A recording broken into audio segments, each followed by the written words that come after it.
So it's been over a week since the Poco X3 Pro arrived at my studio. As usual, I skipped the unboxing.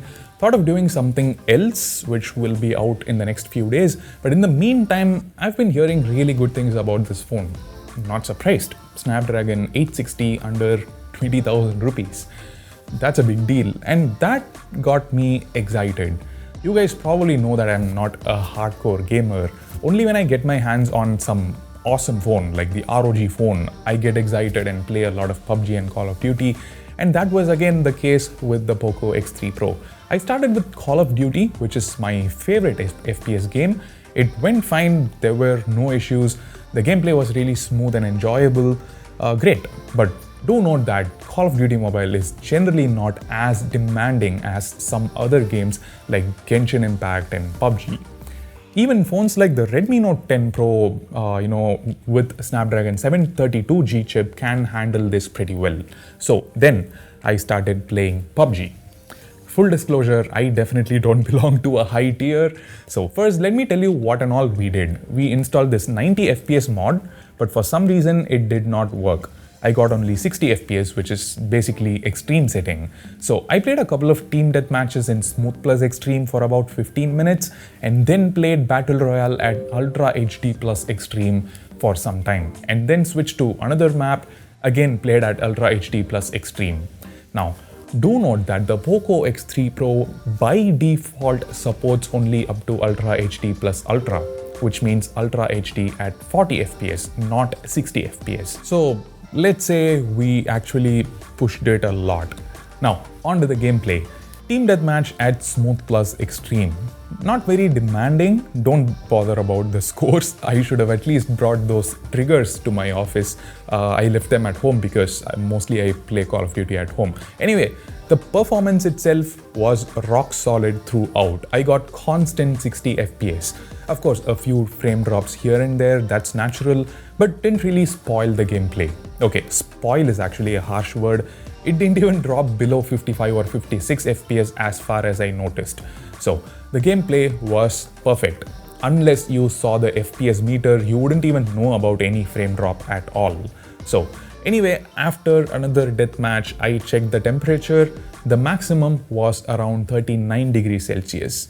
The top left is where the chip is. That's the warmest part of the phone. Next up, classic match at Livik. I had switched to Ultra HD plus 60 FPS for this. Once again, there was absolutely no issue with the performance. The gameplay was really smooth. You can see the FPS counter at the top left.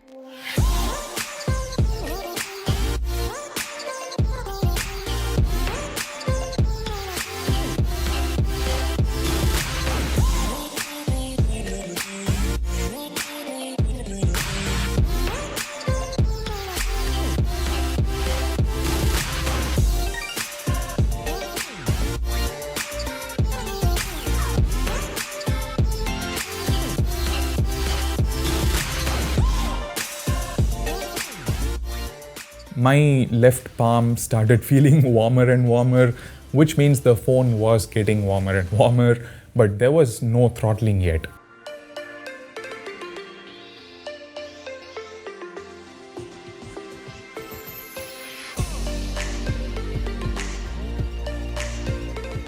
Till the match ended, the performance did not take a hit. Okay, that was close. Anyway, temperatures soared to over 44 degrees Celsius. This was after 35 minutes of continuous gameplay, including the two death matches we played earlier. And yeah, this high temperature was quite noticeable too while playing. My left palm was getting a bit warm. But do note that the phone was naked. If I put a case on, probably it wouldn't be easily noticeable. Moving on, another classic match, again at Ultra HD Plus Extreme.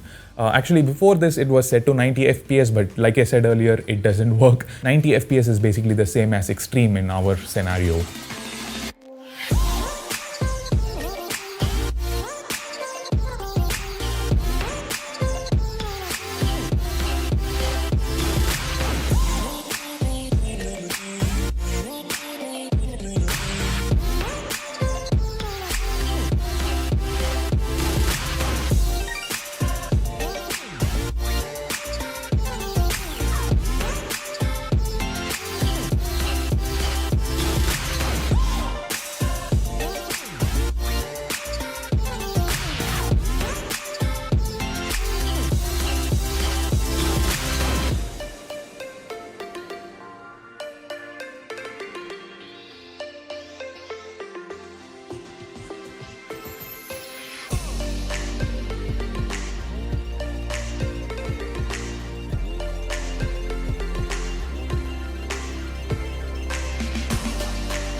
This time I managed to play a little better, probably due to better graphics.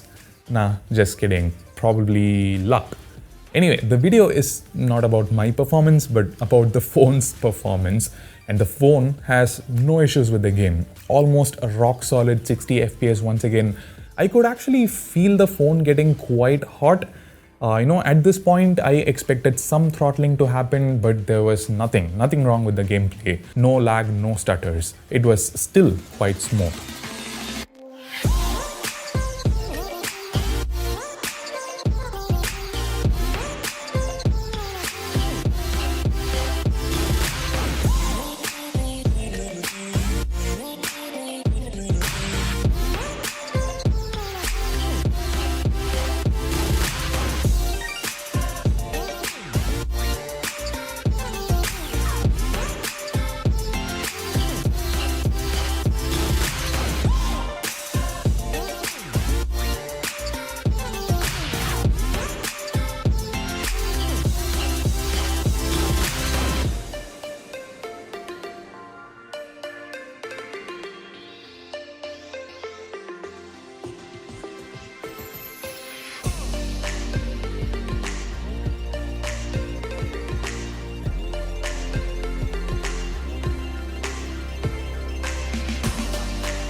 This one took a little longer than the previous game, went on for 20 minutes, and the temperatures were pathetic. Even my finger became too warm, as you can see. When I felt that the phone was getting hot, I thought it crossed maybe 45 or 46 degrees. I didn't expect this. Maximum temperature of over 53 degrees Celsius. That's ridiculously hot. Even the other half of the phone crossed 47 degrees. Now, while this is obviously overheating, do keep in mind, like I already said, the X3 Pro officially supports only up to Ultra HD plus Ultra, which is 40 FPS. This particular mod that I downloaded supports 60 FPS, and maybe this phone is not meant to run PUBG at Ultra HD graphics at 60 FPS. So it's kind of unfair to run at those settings and blame the phone. So even in these settings, the first half an hour was perfectly fine. The phone didn't cross 44 degrees, which is perfectly acceptable. And even the final game that we played, the X3 Pro managed to produce 60 FPS throughout. It didn't really throttle the chip. A few stutters and frame drops here and there, mostly when there was a lot of action going on. That's completely natural, but the gameplay was really good throughout. It's just that my palms are unhappy. Now, another important note, it's been a while since I saw any phone crossing 46 or 47 degrees, so I actually contemplated a lot, whether I should post this video or not. I thought maybe it could be just my unit, a faulty unit. Maybe other units will not heat up this much. I checked with another YouTuber, Nimit from Gizmodict, a good friend of mine. For him, the temperatures went up to 43 or 44 degrees, I think, but he actually played at Smooth plus Extreme. And he also told me there was indeed some overheating in general. Hence, I thought I should just go ahead and upload this. So forget about Ultra HD 60 FPS gameplay. At Smooth plus Extreme, the phone is likely to touch 44-45 degrees like it did for Gizmodict. 45 is not too bad, but it's still not very ideal. If you have a POCO X3 Pro, definitely share your gaming experience in the comment section. It's really important. Like, does it heat up a lot? If yes, under what conditions? I actually shot the entire footage in an AC room. Also, at what graphic settings it is heating up, the duration of the gameplay. Share everything in the comment section. It will definitely help a lot of buyers make an informed decision. I don't know what went wrong suddenly with Qualcomm. The Snapdragon 888 chip is also reported to be facing a lot of heating issues. Now the 860 chip is actually very similar to the 855 Plus chip that came out almost 2 years ago. Same processor, same GPU, just that the 860 supports higher frequencies, which means it's faster. Not really sure if Qualcomm messed up the chip or POCO messed up the internals. So that's it for now. Thanks for watching. This is Ashwin Sundar from Technology Jock, and I'll see you in the next video. Bye and take care.